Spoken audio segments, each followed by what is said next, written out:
In today's video, I'm going to teach you how to add a logo to your email signature in Microsoft Outlook. This is a simple way to personalize your messages and present a consistent professional brand every time you hit send.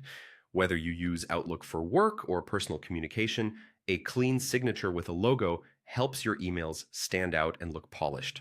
Start by logging into your Outlook account. Once you're on the dashboard, take a moment to get familiar with the layout, especially the top right corner.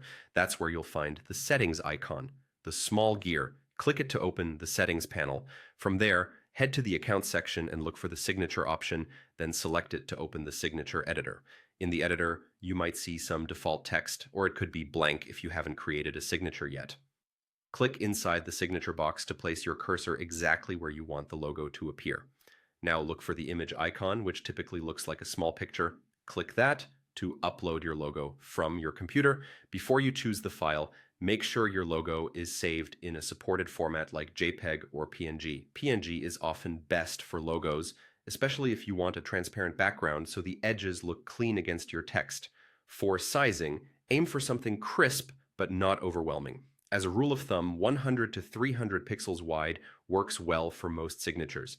If the file is very large, compress it so your emails load quickly and don't become heavy with attachments. Try to keep the aspect ratio intact so the logo doesn't look stretched or blurry. Once the logo appears in the signature box, check the spacing around it, add a line break above or below as needed, or place your name and contact details next to it to keep everything balanced. If your editor allows it, adjust the alignment so the logo sits neatly with your text. Consistent font sizes and colors will help the entire signature look cohesive and professional. Avoid overly bright colors or tiny fonts that are hard to read. Take a final look at the layout and formatting to make sure everything appears exactly how you want.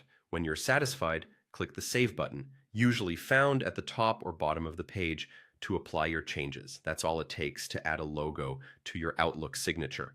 One quick tip before we wrap up: keep a clean, high contrast version of your logo so it looks good in both light and dark modes, and include clear text in your signature so your information is visible